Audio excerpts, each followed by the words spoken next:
there, Buttercups. Your resident Tea Bell here. Welcome to Hark, 'tis the Tea Bell. Let's dive in for that tea today, huh?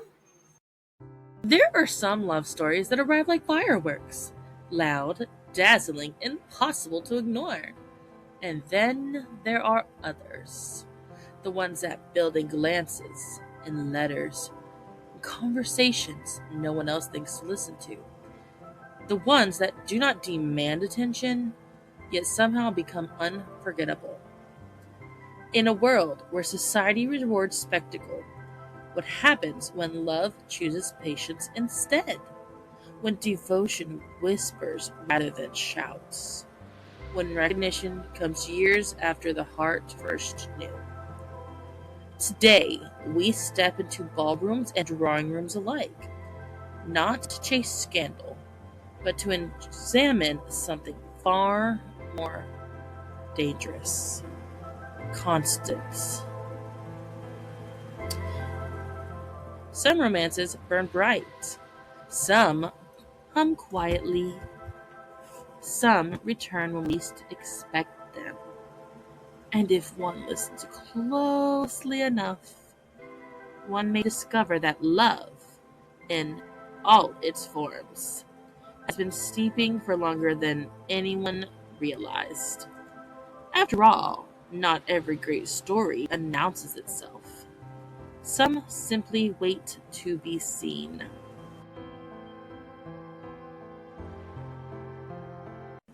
Colin and Penelope. Love at last recognition. This is the true embodiment of a slow burn. A true friends to lovers story built not on spectacle, but on being consistent. Now, let's talk about the two very talented people who were chosen to bring this lovely couple to life. It would appear that Miss Nicola, a lady of sharp wit and luminous charm, has committed the gravest of sins. She steals every room she enters without so much as a by your leave. Though modest in stature, her presence is positively towering, a delightful contradiction that leaves her audience helplessly devoted. One suspects that beneath her playful smiles lies a mind both clever and kind, a combination far more dangerous than her beauty alone. Some may try to underestimate her, but history and applause suggest she is destined to be remembered. Ah, and Mr. Luke Newton. One can hardly blame the ton for their lingering glances. With an easy confidence of a man who knows precisely when to smirk and when to soften, he has perfected the art of quiet allure. He possesses a warmth, a sincerity that renders even his silence compelling. One might say he wears charm as effortlessly as a well-tailored coat, never flaunted, yet impossible to ignore. One wonders what it might be like to be said coat. And when placed together in each other's orbit, sparks are inevitable. Oh, dear reader, whether by shared glances, mutual respect, or the most scandalous of forces, chemistry, they have managed to convince the world that some pairings are simply meant to be. Their, theirs is a relationship built on a quiet, constant, mistiming, and a lot of yearning. From a young age, you can see Penelope is smitten, a smitten kitten, when it comes to Mr. Colin Bridgerton, and her admiration grows as they grow. She is in love with him long before he ever sees it, but that's pretty common, let's be fair. Now, it's also easy to see that Colin has found someone who sees him as he is. He doesn't quite recognize it as love. He feels seen. He does see how does this? He does have a rather large family, right? And so I can imagine it's hard to feel as he is seen as much as the family tries, right? Now, to him, she is his sister's best friend and someone he cares deeply about, platonically. He trusts her instinctively, and you can see this in the way that he confides in her, right? How he seeks her laughter, and he feels most like himself in her presence. And all of this is he feels while remaining oblivious to her feelings, right? That's just something that happens. Now, there are some aspects of their bond that do give us the feels. They're safe. They are emotionally honest before they brave the topic of romance. Their relationship is built on words, right? You can see this with the letters they exchange, the conversations they have, and the observations they each make. And one of the things that gives me most of the feels is that they are a couple of growth. Both both grow and become fuller versions of themselves before they can meet in love. Which means that for this couple, it's not love at first sight, it's love at last recognition, right? But they want to be the best versions of each other for each other. So when we're looking at the early seasons of everything, they build a quiet foundation. And these interactions are they're light, they're teasing, they're sincere. Now, Colin has the ability to explore the world, and his main connection to home is Penelope. Now, this is an important shift for them, as she is his primary contact, right? They connect more in an intellectual way, and this allows Colin to feel comfortable enough to begin opening up more deeply to her. This means that Penelope is becoming essential in his sense of his who he is, of his self, right? But bless his heart. He is so blind to her feelings that he does make a careless error, and he carelessly comments that he would never court Penelope Featherington. Now, while this breaks her heart, this also causes her to re examine her feelings. And that means that she's confronting the cost of loving him and the invisibility of it all, right? Now, what does this create? It creates the causes for her to stand up for herself. She's been waiting in the shadows for him to see her as she was. And this is why she stayed complacent. Right?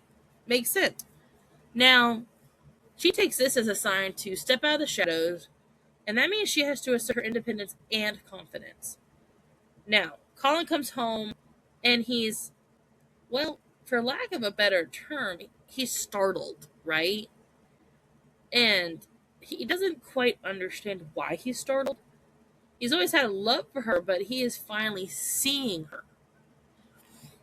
Now, Penelope, though she is wonderful, she does ask for his help in finding a suitor. She wants to go to someone she can trust, and that is Colin. His affection is now becoming deeper and forming more romantic ties. Now, you can honestly see the internal battle he is having with jealousy, longing, and protectiveness. And all of these emotions are leading up to the love that he feels before he can name it. And he can't really declare his love without earning emotional maturity, though. Now, they do have one very, very big test in the relationship, and that's when, in the show, they identify her as Lady Whistledown.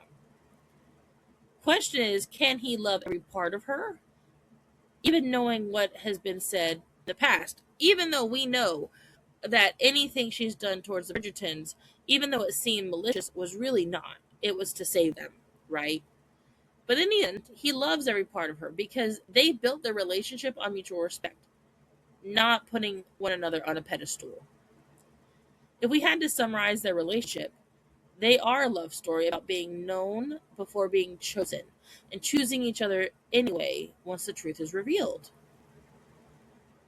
It is a curious thing, though, when a gentleman who has crossed oceans in pursuit of purpose discovers that the greatest revelation of his life has been standing before him all along. Such is the fate of Mr. Colin Bridgerton, who, after seasons of amicable charm and astonishing obliviousness, was at last struck by an understanding far more powerful than wanderlust. Love, it seems, does not always announce itself with trumpets and declarations.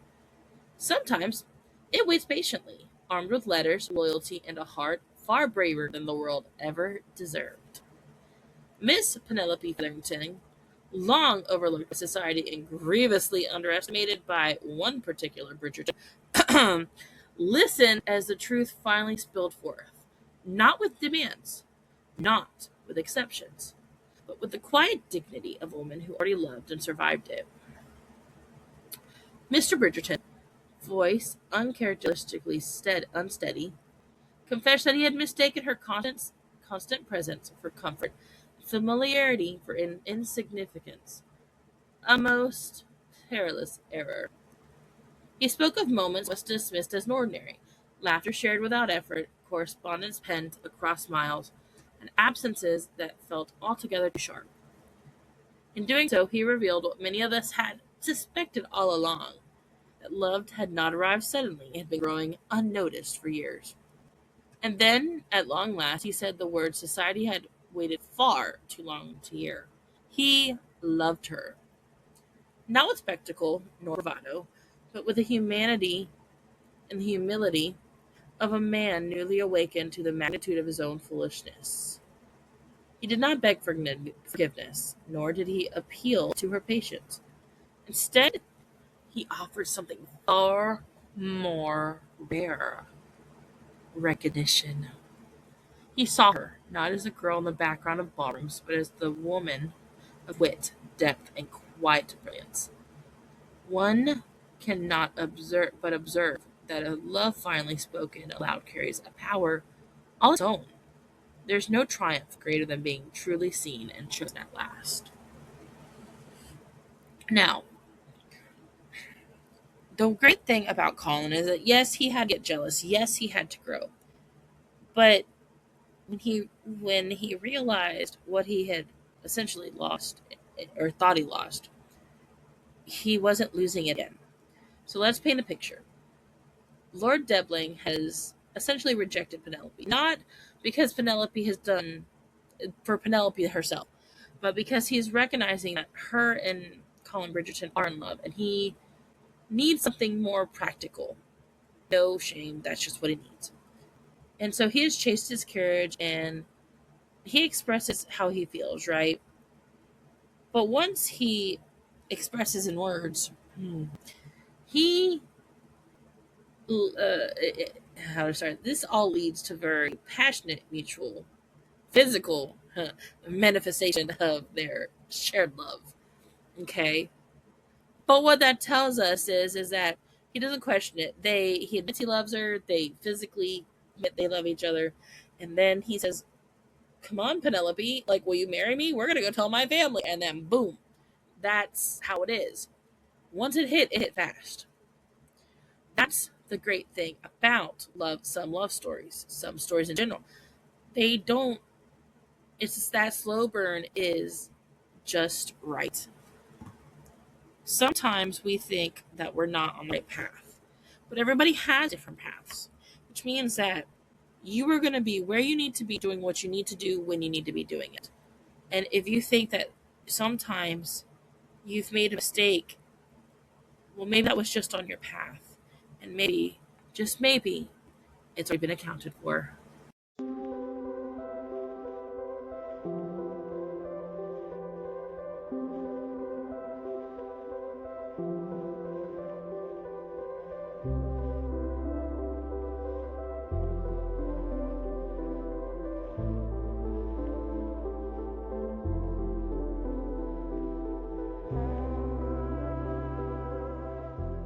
It has not escaped our ever-watchful eye that a certain Mr. John Sterling, newly arrived upon the marriage mart, possesses a demeanor most arresting in its restraint, which portrayed by the estimable Mr. Victor Ali.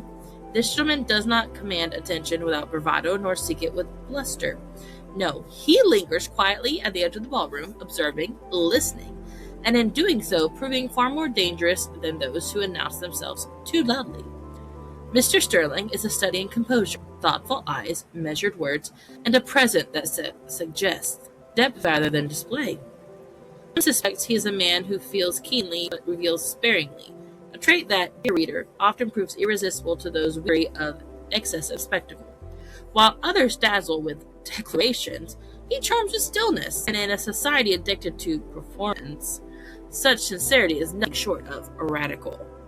Should one be inclined to underestimate this gentleman, I would advise caution, for history, and indeed this column, has taught us that it is often the quiet ones who leave the most indelible impressions, and occasionally the deepest heartbreak. Now, this man is a British actor from London, England.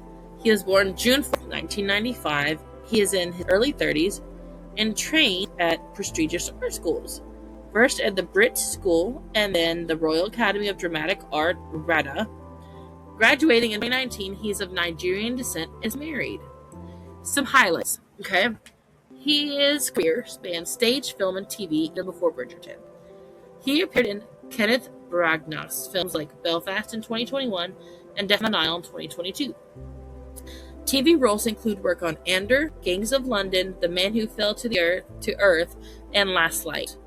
On stage, he's performed London's West End, notably in The Glass Menagerie alongside Amy Adams early in his career.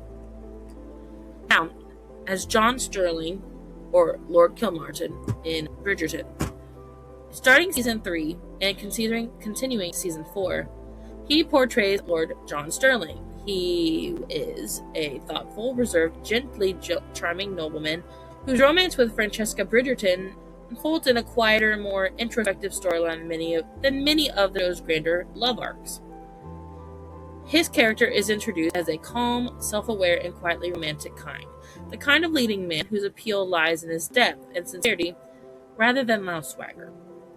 Fans in interviews with him highlight John's subtle humor, inner life, and the nuanced way he engages with the Bridgerton world. Now, off-screen, this actor talked about the balance of life and spotlight, still enjoying everyday pleasures like cycling and coffee while his profile rises thanks to Bridgerton. He has been candid about the pressure and excitement of entering such a beloved series and his thoughtful approach to acting. Now, we're going to jump to Hannah Dodd, who embodies Francesca Bridgerton in this series. One cannot help but notice Miss Francesca Bridgerton, now newly revealed to society in all her quiet splendor. Portrayed with exquisite restraint by Miss Hannah Dodd, this young lady is not one to demand the room's attention, yet somehow she commands it all the same. While her sisters sparkle like chandeliers at a ball, Francesca glows more softly, like candlelight meant to be discovered rather than admired from afar. There is music in her manner, a rhythm to her silence, and an elegance that speaks not of ambition, but of introspection. Miss Dodd imbues her with a stillness so assured that it borders on bravery. In a world where young ladies are taught to perform, Francesca dares instead to be. One sense is a mind always listening, a heart deeply loyal, and emotions that run far richer than she ever loves to show. Those who mistake her composure for coldness would do well to reconsider. For beneath that calm exterior lies a capacity for devotion so profound it could unmoor even the most steadfast gentleman. Mark this author's words. Miss Francesca Bridgerton may not be the loudest presence in the room, but she is, without question, among the most unforgettable. Alright, Hannah Dodd. Let's dive in. Hannah Francesca Katie Dodd. Interesting, her name has a Francesca in it.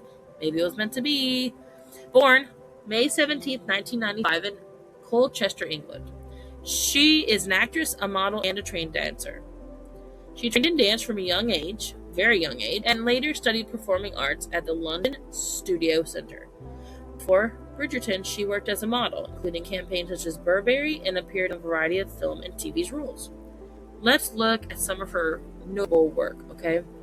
Find Me in Paris on Hulu, one of her major early roles, where she played a dancer in this teen fantasy series. Harlots, recurring role in this period drama set in 18th century London. Anatomy of a Scandal on Netflix, played a younger version of a lead character. Enola Holmes 2, Netflix, appeared opposite of Millie Bobby Brown. And of course Bridgerton, took over the role of Francesca Bridgerton in season 3, replacing Ruby Stokes. Now, as far as Francesca and her portrayal goes, Francesca is the sixth Bridgerton sibling, known for being introverted, thoughtful, and less overtly competitive compared to her more vivacious family members. She does make her society in season 3 like she did in Society in season 3, and there she develops a sweet, quiet romance with John Sterling. Dodd said that Francesca's introspection and understated nature make the role both a challenge and a joy, and this reflects some of her own personality traits. Now some fun facts and preparation. To prepare for becoming Francesca, Dodd took piano, etiquette, and dialect lessons to help bring the Regency era character to life. She originally auditioned for Bridgerton in earlier seasons, even for Daphne, before later landing the role of Francesca. Outside the series, she made her West End theater debut in Cabaret in 2025, showing her range extends beyond screen performance. So what that tells me is that every single person so far we've talked about has multiple talents and has had the bravery and the dedication to pursue them. Very awesome. Now let's jump into the relationship of Francesca and John. Now, this is one of the most quietly powerful relationships of Bridgerton. Because if you watch them, right, they're not the loud, vivacious types, are they? It's such a lovely, quiet, powerful love story. It doesn't shout, it hums. And we're going to discuss a clear breakdown of what defines their relationship and some of the key moments that make it so significant. So, their love is built on compatibility, calm, and mutual understanding rather than spectacle. While many of the Bridgerton romances are fiery and dramatic, this is the complete opposite. This is gentle, deliberate, and deeply rooted. Both of them prefer silence or noise, value privacy over performance, and feel most like themselves when they're not being watched. And a lovely thing is that John doesn't try to change Francesca, and Francesca never feels the need to perform for John. Their connection feels less like infatuation, more like recognition. I think they see each other clearly and choose each other anyways. They know that it's not going to be loud and vivacious, but they like that about each other. Now, their first connection, recognition, not fireworks. Their initial meaning is understated. It's profound, though. There's no dramatic spark. Instead, there's ease. He notices her reserved nature and respects it, and almost immediately she feels safe with him. Why is this moment important? This is because it establishes the core of their relationship of being understood without explanation. Now, their temperament and their quiet courtship. Unlike other suitors, he never pressures her to be louder, to be brighter, to be more socially ambitious. He listens more than he speaks, he allows space, and he values her inner life. Their courtship unfolds gently, reflecting Francesca's desire for marriage grounded in peace rather than passion. This is allowing Francesca to choose a life that suits her, not one that society expects of her. A marriage built on stability. Their marriage is significant because it is happy, affectionate, and secure. She loves him deeply, he adores her with quiet devotion, and their home is a place of emotional refuge. This matters, narratively speaking, because Bridgerton rarely lingers on contentment. Yet Francesca's story insists that happiness doesn't always have to look dramatic. And that's true. I love Daphne and Simon. I love Kate and Anthony. I love all of the Bridgerton family. But you have to admit that her siblings can be a bit dramatic, right? Now, spoiler alert coming up if you haven't read the books. John's death.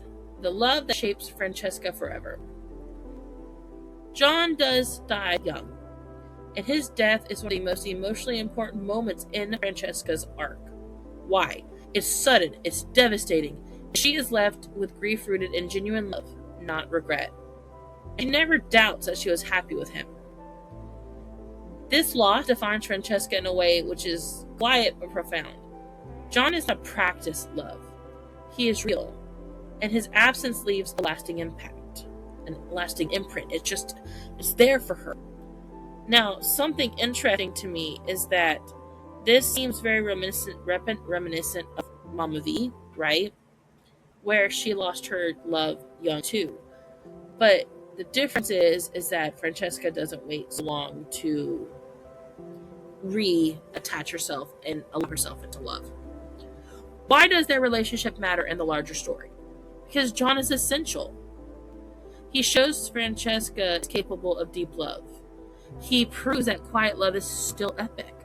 He sets the emotional foundation for everything that comes later in her story. Her later romance does not replace him. It exists alongside the memory of him, making her journey richer and more layered, and very much more human. In essence, buttercups, Francesca and John's relationship is about choosing peace, right? Choosing peace. Loving without performance, finding joy in stillness, and understanding that some loves are not meant to last forever, but they matter just as deeply. And this is all reflected in the way everything is reflected in the way he approaches her. So when he declares that he loves her and he wants a life with her, it all starts when John attends the wedding with Francesca and her family, and the wedding breakfast. So he surprises her by asking her to dance. He tells her that they are both needed to be a little bit bolder in life, and especially in declaring themselves. John and Francesca surprised Violet by telling her that they were applying for a special license to have a small wedding at home. After the wedding, they plan to move back to John's family home in Scotland to start their lives together, as Francesca looks forward to the quiet she never found in the Bridgerton house. John and Francesca were married with only her family, Marcus and Lady Danbury, and Will and Alice in attendance. After the wedding, John toasted to Francesca and her family, noting that all the qualities he loved most about Francesca came from her mother. Now, which wedding did he originally start all this at? Where he said they need to declare themselves, a little bit bolder for love?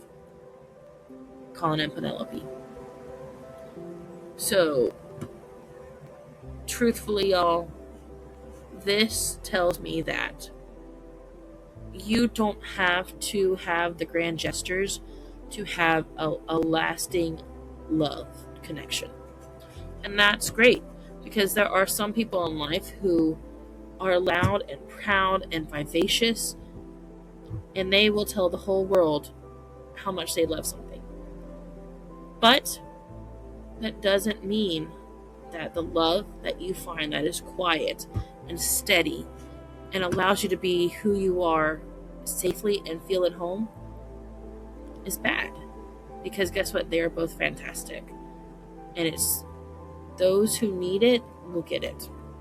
Let us not discount the fact that this man said, look, I love you, I want to marry you, I see you, and didn't ask Mama V if they could apply for this license. He said that they were going to, so they could have a small wedding and do what they wanted to do. That tells me that this man didn't just say, I want you, let's talk to everybody else about how we should do it. He said, what should we do for us? That makes it a little bit more irresistible, does it not?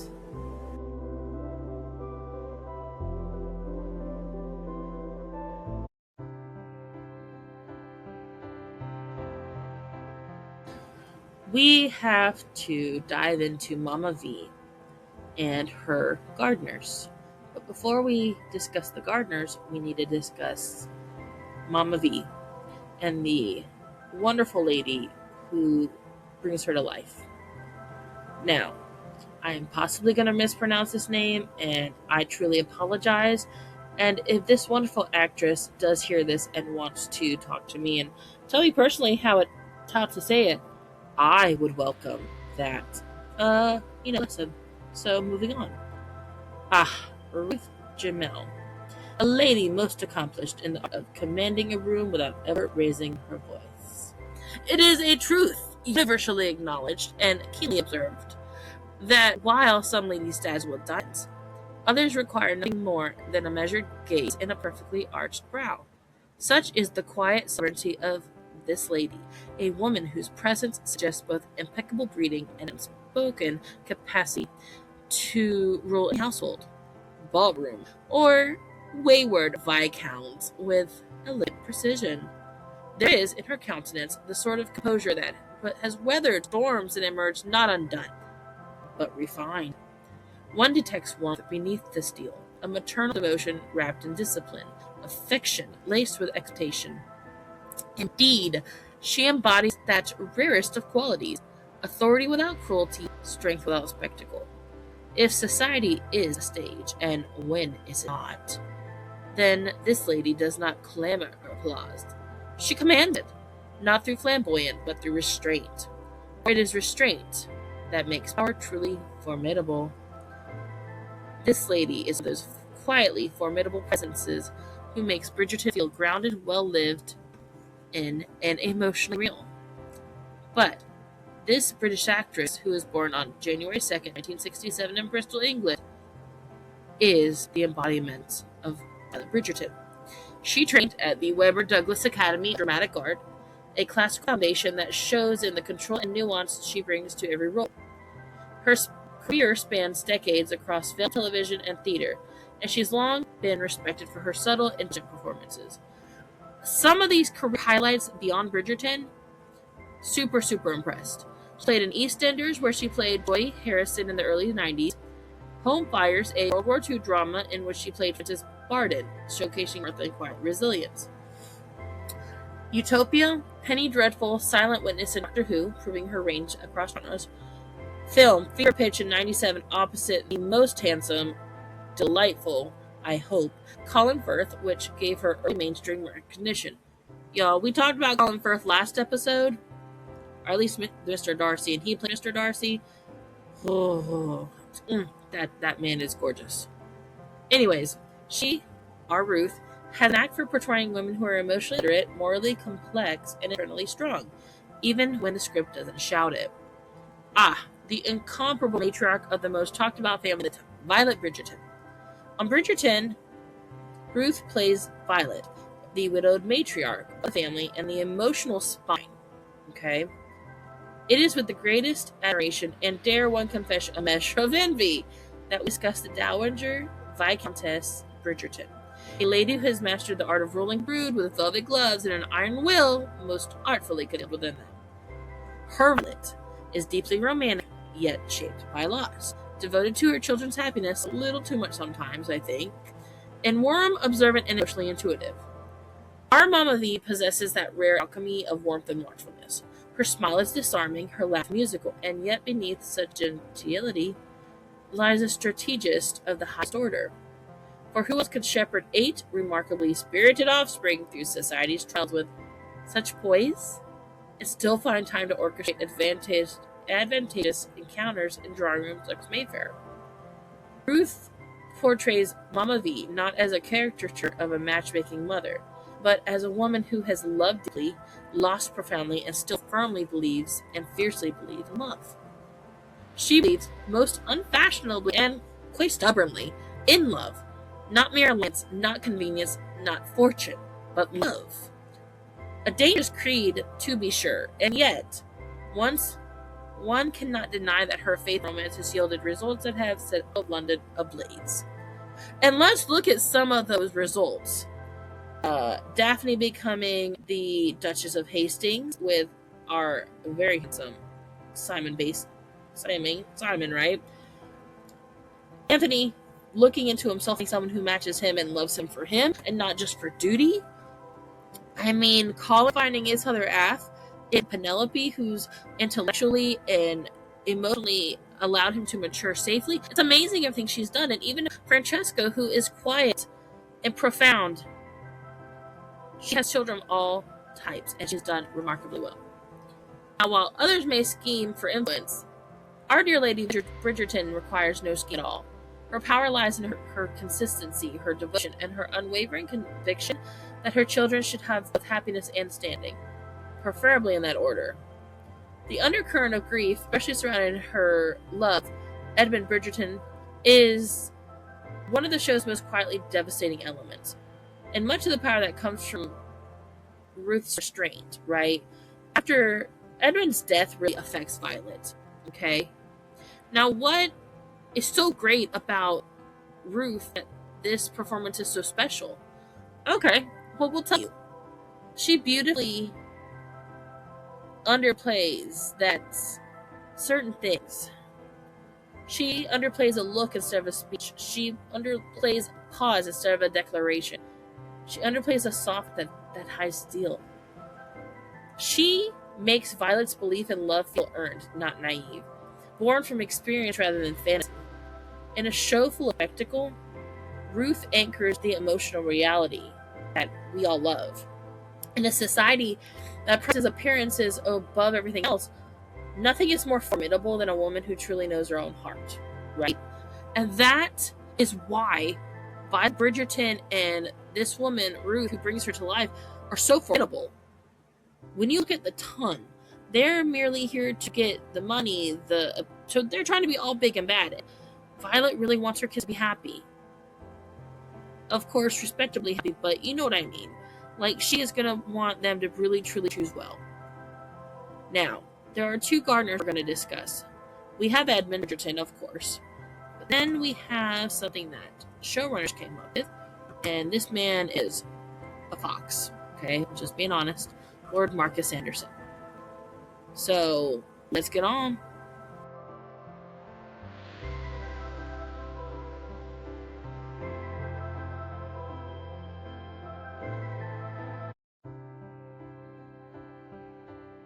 Violet and Edmund Bridgerton. Their relationship is written in both Julia Quinn's novels and the Netflix adaptation as the great love story that shapes the entire family. An entire family. Like, their marriage is the emotional blueprint for their children, particularly in matters of love, duty, and devotion. Let's look at the foundation, which is a true love match. Unlike many marriages of their era, Violet and Edmund married for love. Their union is repeatedly described as affectionate, passionate, and deeply companionate. Edmund adored Violet openly and without reservation. Violet in turn loved him with warmth and playful intimacy. Their marriage was not merely functional, y'all. It was joyful. In The Viscount Who Loved Me, their relationships were referenced as unusually tender for the time. Edmund was attentive, physically affectionate with Violet even after many years of marriage, which left a strong impression on their children. Their love story becomes the gold standard against which Violet measures all future matches, particularly for sons.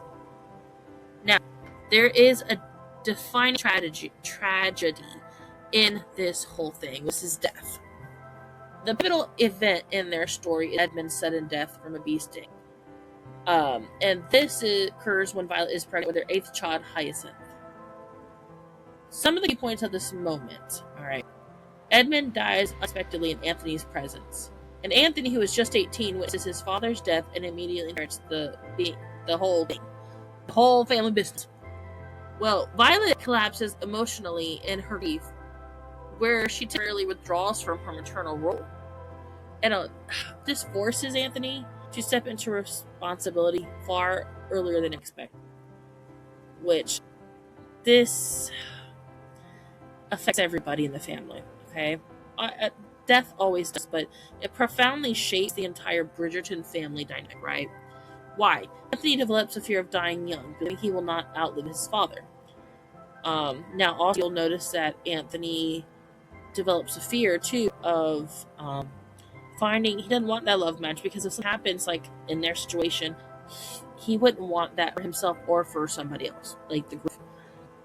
Violet's grief informs her fierce determination that her children marry for love. Okay, the family bond strengthens in the long run, but it doesn't come without scars. That bee sting becomes symbolic. It represents sudden loss and unresolved trauma. Especially in season 2 with Kate and Anthony. Remember, she gets stung by the bee and he goes off the deep end, and she can't understand why.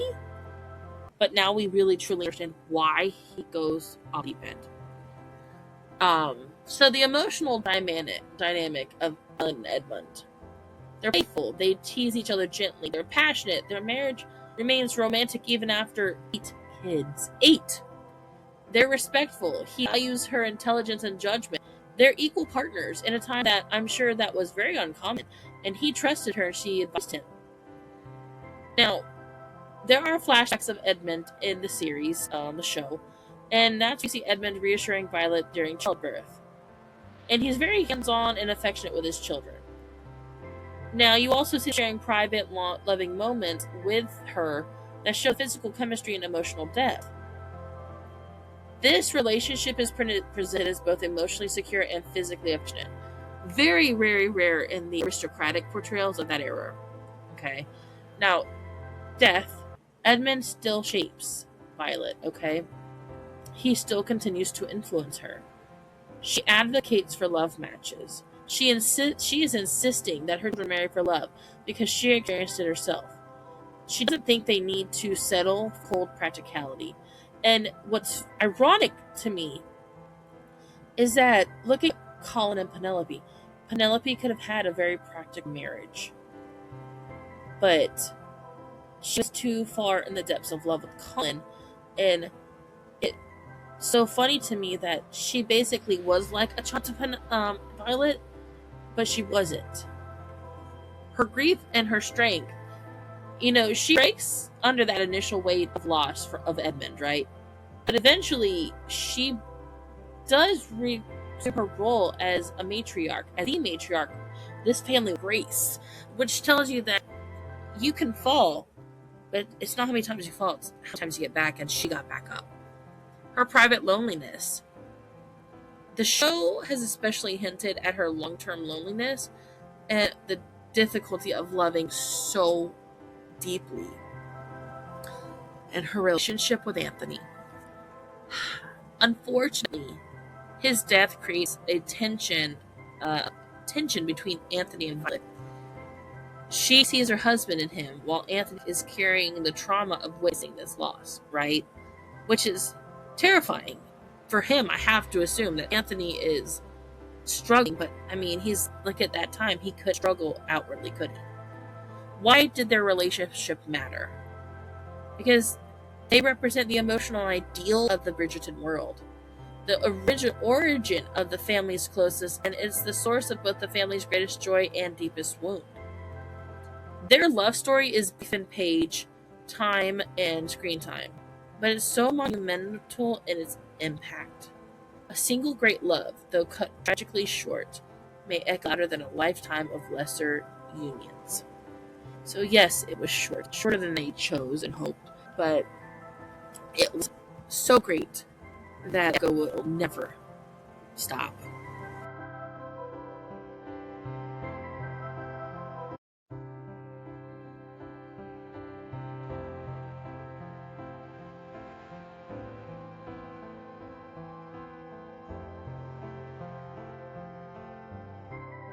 Our late-in-life gardener for Mama V is Lord Marcus Anderson, and he is brought to life by Daniel Francis. It has come to our attention, our most discerning attention, that a certain Mr. Daniel Francis has stepped into society's view with a sort of composure that suggests he is quite accustomed to command, whether upon the stage or within the drawing rooms of our imaginations. There is in him a cultivated gravity, the mark of a gentleman trained not merely in speech but in stillness. One observes that he does not rely upon flamboyance to seize attention. No, he allows it to arrive of its own accord. A most dangerous skill indeed. With a voice measured and a gaze steady enough to unsettle even the most resolute of dowagers, Mr. Francis carries the air of a man who understands both presence and restraint. And society, dear reader, is ever susceptible to a gentleman who need not shout to be heard.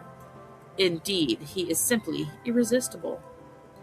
One suspects that beneath such refinement lies a sharp intellect and a most deliberate ambition. After all, it requires no small talent to stride from the theater's boards into the very heart of our collective obsession, and to do so with such ease. Daniel Francis, who was born on February 9th, 1983, is a British actor with a long and varied career in theater, television, and film. He was born and raised in Battersea, London, England, to Jamaican parents. Though he grew up shy, he found confidence and emotional expression through acting at Pyramid Youth in Clapham. He began acting on stage as a teenager, mentored by theater director Sasha Werez.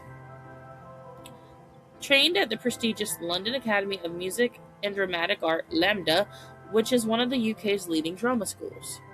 Now, his early career was rooted in stage work, and he did perform with several major companies. In such works, he performed with the Royal Shakespeare Company, including the Shakespeare's The Comedy of Errors and Twelfth Night. He had leading roles in The Brothers' Sighs at the Young Vic and Othello with Singapore Repertory Theatre, and he also portrayed Martin Luther King Jr. in The Mountaintop. This was a performance that received critical notice. Now, he's also in film and theater. He has an extensive on-screen resume. Some notable roles were Esmond Smith in Small Axe, Education 2020, Dave Shaw in Netflix's Stay Close 2021, appearances in The Wheel of Time on Amazon and Liaison on Apple TV Plus, and he played reoccurring performances as Dr. Felicier in Once Upon a Time on ABC/Disney. Now, of course, he is Lord Marcus Anderson on Bridgerton, and this was a role written for the show, not included in the book.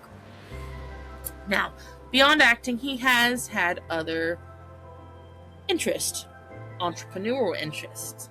He was a personal development coach and consultant. He was a business strategist, including early involvement with the technology platform Hedera Hashgraph. And he was a keynote speaker and leader in personal growth, emphasizing communication and teamwork.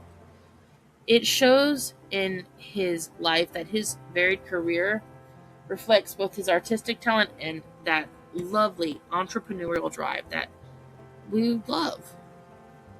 Now, to Bridgerton, he brings in a man of mature, charismatic presence to the Regency world, okay? Lord Marcus Anderson is just this very patient, understanding man that the Regency world needed.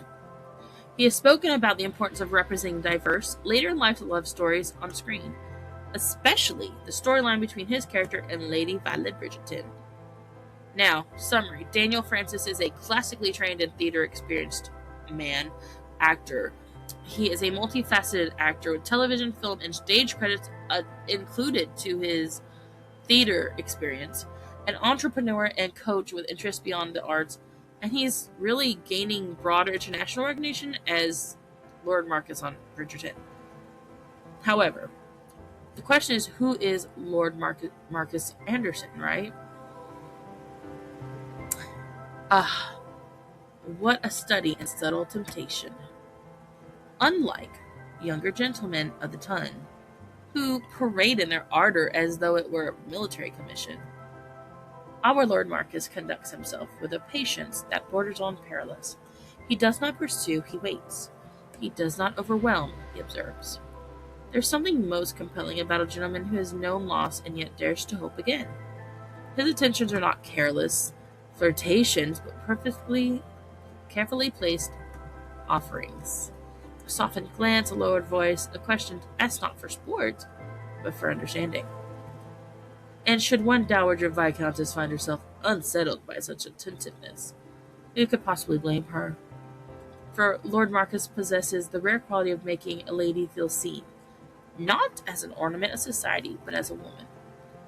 One might even say that while the youth may burn brightly, maturity smolders. In season 3, they introduce this charming, widowed younger brother of Lady Danbury. And Lady Danbury is a major social and emotional ally to Violet. She's like her best friend. And when he enters the ton, it's not loudly, it's with a quiet confidence. He is not a flashy rake or a brooding aristocrat. He is a mature, emotionally intelligent gentleman. He is a widower, and he genuinely is interested in Mama V, which who can blame him? Mama V is great.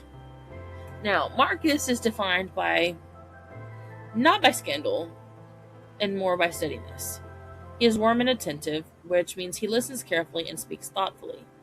Emotionally, he is perceptive, and he understands that grief is not linear and that he knows that he should not be rushing intimacy. He's charming but not performative. His charisma is subtle rather than theatrical. He's patient, especially in his pursuit of Mama V. And he's self-possessed. He carries himself with a calm assurance. Unlike younger suitors in the series, he's not driven by ambition or conquest. His approach to romance is deliberate and respectful, dare I say, intentional. He doesn't exist in the novels, and Violet really truly never marries. But I do find this romance interesting, right?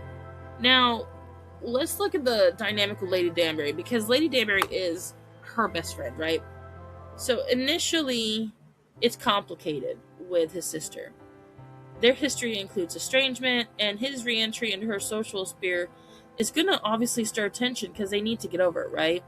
However, over time, reconciliation happens, and Lady Danbury softens towards Violet and Marcus's connection. And the family dynamic does add emotional depth to his character. So what does Marcus represent in the series? That's easy. He represents the possibility of love after profound loss, emotional maturity over youthful impulsiveness, romance in later life, something rarely centered in period dramas, a gentle reawakening for Violet Bridgerton. He is not written as a disruptive force, but as a healing one. Which, if we recall correctly, Francesca is going to experience loss. So it is good for her to know that in this, they have second chances, right? So let's look at some of the key stages of their relationship to help us understand a little bit more about how they work. So in season 3, they first meet and an attraction begins growing. So yeah, they are friendly and polite at social events. And then later they share moments of mutual curiosity and soft flirtation, especially when they're speaking about widowhood and life after loss. Now, in the beginning, she's subtly encouraging and then ultimately supporting their connection after reconciliation. The main point is that their connection is starting slowly and respectfully. It's reflecting that both characters have felt grief and feel hesitation about new love. Now, let's move into season 4, where they begin this cautious courtship. Lady Violet begins to acknowledge her feelings more openly, and now they begin exchanging secret glances and shy moments at balls and gatherings. Now, something that Violet is worried about is that, what about her reputation, her age, and how would her family react? And this leads her to proceed very cautiously. And of course, everything has a turning point, and they have an honest conversation. And if this man was not irresistible before, y'all, he is downright. So she confides in him about her fears and her long devotion to her late husband. And so he's not upset at her for this or for feeling the way she feels. He's reassuring. He is willing to take things at her pace. He's showing empathy and patience. And this is the emotional core of their deepening bond. There's a mutual respect and a willingness to be vulnerable between both of them. Now, I love this part because their first romantic encounter. In the first part of season 4, Mama V is now like, look, I need some tea. I need my garden tended. So she orchestrates a private evening at her estate so she and Marcus can be alone under the guise of tea. And they share their first romantic and intimate night together. And she reflects later she is happy. I'm going to go ahead and tell y'all, there's no other phrase for it that I will accept other than having evening tea. And I am the tea you were having. She is the tea he is having. Now, remember, the last time, her husband died before Hyacinth was born. So this moment marks Violet's first physical intimacy since Edmund's death, which is probably, 14 years later? A major emotional milestone for her character.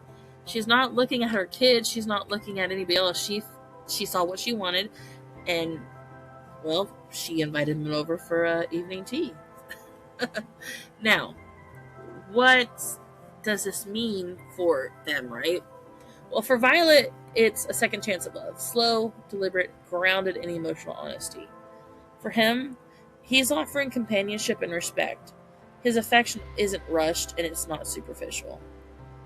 Now, of course, Violet is mindful of how society and her children will view her dating again. And her caution is showing us how seriously she takes both her reputation and her family responsibilities. She's doing right by everybody, as far as she can see, right? Now, one of the things that, there's a lot of things about their relationship that I love. It's a meeting of equals. They're both widowed, and of course, that means they understand loss. But that's how their connection begins, because they both do understand it. That slow burn courtship. Their flirtation unfolds through glances, private conversations, and emotionally open exchanges rather than dramatic declarations, which she needs, and he's willing to give her. There is respect for Edmund's memory. There's no competition with Edmund. He honors her past while he's gently offering her the possibility of a future. The emotional turning point. By openly acknowledging her fear of loving again, it allows her growth. And he's there to reassure her that he is willing to move at her pace. Now, what does this represent really in the series is something rare. A mature, second chance love story. Now, don't get me wrong, her and Edmund were fantastic. But with Edmund gone, this is a great opportunity for her to experience the intimacy and the connection at a pace that she is okay with. And I think it's great that they wrote such a great character to give her this.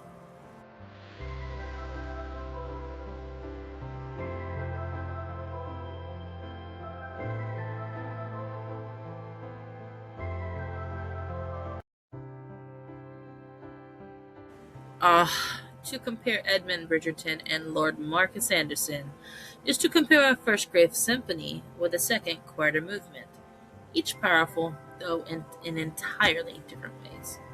Let us examine them properly. So, the nature of the relationships, right? Edmund is the first great love, the great first love. And he is a passionate, joyful love match. There's a youthful devotion that grows into deep partnership.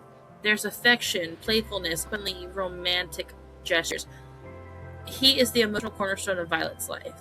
He represents security, shared growth, the building of a family, a love untouched by hesitation. His love was expansive and fearless, a certainty. The second chance, or Marcus Anderson, is a widower who understands grief. A cautious, deliberate, romantic, intentional, if you will, patient rather than impulsive, respectful of Violet's history. He's going to represent renewal, healing, emotional maturity, love chosen despite fear. His love is reckless. It is intentional. And intentional can be very irresistible. The timing in her life. Okay. So when Edmund met Violet, she was young. They shared her becoming from bride to mother of 8. And he helped shape her confidence and identity. He was the beginning. Now, Marcus meets Violet after decades of devotion, of loss, engages with a fully formed woman, not a debutante, not a new wife. He offers companionship rather than foundation. He is the continuation. So what is their emotional energy like? Well, Edmund, he's warm, vibrant, he's affectionate, he's physically demonstrative, PDA, if you will. Confident in his place in Violet's heart. He is the center of her world. Edmund was the sun. Well, Marcus, he is very steady, grounded, observant. He's less overtly passionate and more emotionally attuned. He is a man who asks permission before claiming space, consent, if you will. He understands he walks in the shadow of a great love. Marcus is the steady hearth. Power and presence. So, Edmund carried the authority of Viscount and a father. He was the leader of the household, playful, commanding, secure in his legacy. Marcus carries a quieter strength. He is not seeking to replace anybody. He is willing to stay beside, not ahead, not behind. He's more companion than patriarch, which means to me that basically he is not going to make the decisions if he were to continue in this family. He is simply going to support the woman who does, because even our wonderful Mama V deserves that support. You know what I mean? Everybody needs that support. Now, what do they mean to Violet? Edmund is the love that defined her. He is the father of her children, her world, the wounds she carries. Edmund is a memory wrapped in devotion. Marcus? He's the possibility she never expected. He is the reminder she is still a woman, not only a mother or a friend. He is the courage to love again, right? Marcus is hope wrapped in gentleness.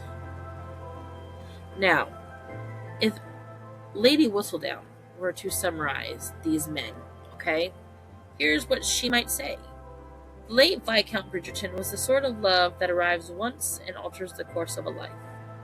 Lord Marcus Anderson, however, is the sort of love that arrives when one believes such transformations to be long concluded. The first is thunder. The second is rain after drought. And though society delights in declaring one superior to the other, I suspect that the heart, unlike the tongue, is capable of holding both. As Lady Bridgerton so delicate reminded us, I am the tea you are having. Though one suspects that by evening she is no mere refreshment, but the strongest brew in the room, served piping hot and impossible to decline. Y'all, it's amazing to me that Bridgerton, the writers of Bridgerton, introduced a character that doesn't replace her first great love, right? He merely complements her life as it stands. And don't we all deserve someone who compliments and supports us and gives us space to feel without judgment?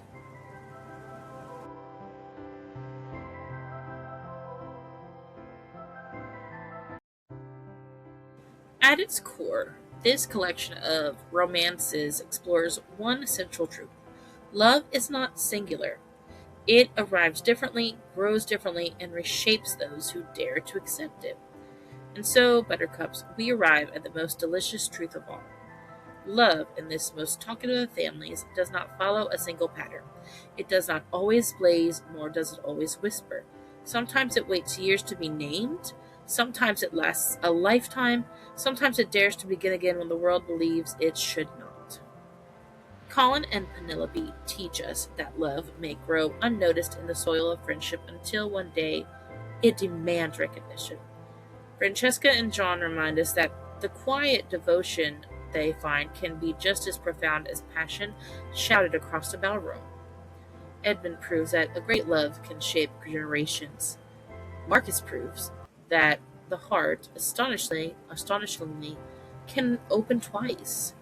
And at the center of all of it stands Dowager Viscountess Violet Bridgerton, mother, widow, romantic strategist, a woman who has loved in thunder and in stillness, in youth and in maturity, and who refuses to surrender her belief in happiness. Society may debate which love burns brightest. However, I suspect the true marvel is not in choosing between them, but in daring to embrace them both. Embrace it all. For in the Bridgerton world, love is never merely convenient, never merely practical, and never, under any circumstances, lukewarm. It is bold, it is patient, it is devastating, it is renewing, it is irresistible. And should anyone require proof, one need only look to the Dowager Viscountess herself, who, with a perfectly arched brow and a most knowing smile, reminds us all She is the tea you are having, and heaven help the gentleman who underestimates the strength of an evening brew. Buttercups, I thank you for listening and for being a part of this journey with me. I hope you enjoyed this episode, and I hope that you have a great week ahead. Now, should you have any questions, comments, or, maybe future topics, you can email me at harktisthetbell@gmail.com. You can locate me on Facebook, Spotify, and YouTube. And please remember that this is a one-woman show. So, as we go on this journey together, you are growing as I grow. But until next time, Buttercups.